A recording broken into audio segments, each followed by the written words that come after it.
Bonjour et bienvenue sur Bain d'Arrêt, la chaîne qui aborde la photographie argentique. Aujourd'hui, je vais décrypter le langage utilisé quand on prépare un révélateur en poudre. C'est parti!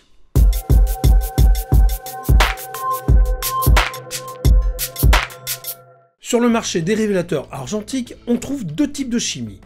Les révélateurs liquides concentrés, prêts à l'emploi, et les révélateurs en poudre qu'il faut préparer à l'avance, généralement la veille de son développement.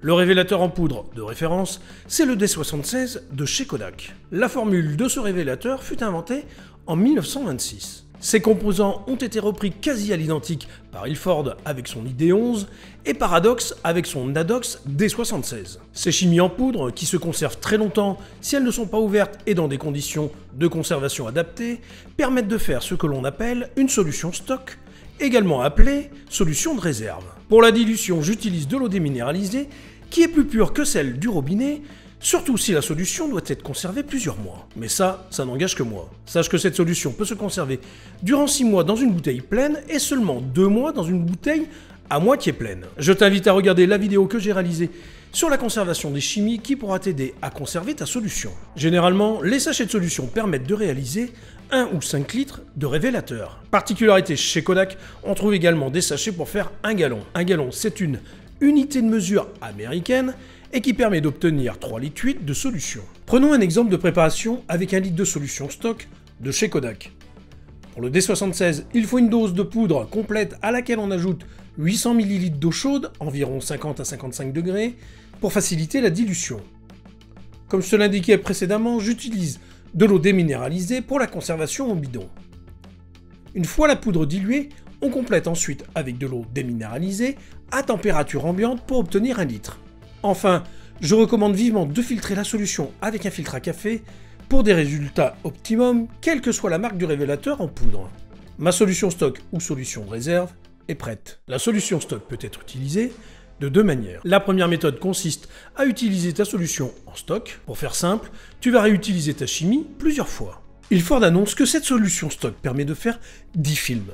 Dans la réalité, je préconiserais de ne pas dépasser 6 films, le révélateur n'ayant plus pleinement ses capacités au fur et à mesure de son usage. Pour le D76 de chez Kodak, il existait un produit, le D76R, qui permettait de régénérer le révélateur afin qu'il conserve ses propriétés optimales. Mais ça, c'était avant. Tu vas pouvoir développer plusieurs films avec cette solution, mais tu devras allonger les temps de révélation de 10% pour chaque pellicule afin de compenser l'usure du révélateur. Par exemple, partons sur un développement d'une pan F de chez Ilford. Que ce soit avec l'ID11 ou le D76, le temps de développement à 50 ISO en solution stock est de 6 minutes 30 à 20 degrés. Pour développer ce premier film, j'utilise donc 500 ml de ma solution complète.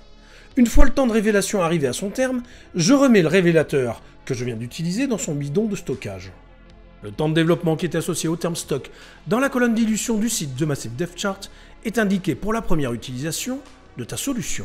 À partir du second film, et pour tous les autres films si l'on considère que l'on va en faire 10, il faudra compenser de 10% les temps de développement. Si je reprends mon exemple avec la pan F+, le temps de développement est de 6 minutes 30. 6 minutes 30, c'est 390 secondes. Si j'ajoute 10% à 390, j'obtiens 429 secondes. 429 secondes en minutes, cela donne 7 minutes 15. Je devrais donc, pour le second film, développer ma pellicule avec 45 secondes supplémentaires. Le troisième film devra avoir une compensation de 20% du temps initial, le quatrième de 30%, etc., etc. La seconde méthode pour utiliser ta solution stock, c'est en la diluant. Mais attention, cette utilisation se fait à bain perdu, c'est-à-dire que l'on ne réutilisera plus le révélateur. On ne peut pas non plus utiliser une solution stock qui aura servi précédemment. On part de la solution mère pour la dilution. Cela signifie qu'à partir du moment où tu prépares ta solution stock, il faudra que tu saches si tu vas l'utiliser en stock ou en dilution.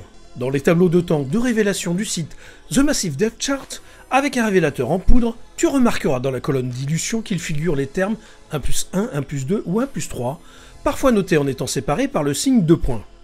Et tu remarqueras aussi qu'en fonction de ces choix, les temps de révélation sont différents.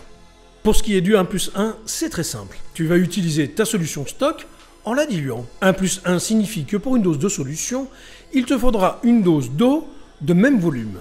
On a besoin de 500 ml de révélateur pour notre film par exemple. Tu prends donc 250 ml de ta solution stock que tu dilues avec 250 ml d'eau.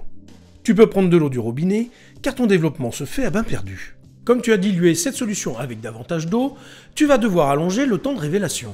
C'est logique, ta chimie est plus diluée, elle nécessite de temps supplémentaire pour révéler ton film. Pour une dilution 1+2, tu utiliseras un tiers de solution avec 2 tiers d'eau, soit 165 ml de solution et 330 ml d'eau. Et c'est pareil avec une dilution 1+3. Tu utiliseras un quart de solution pour 3 quarts d'eau, soit 125 ml de solution avec 375 ml d'eau.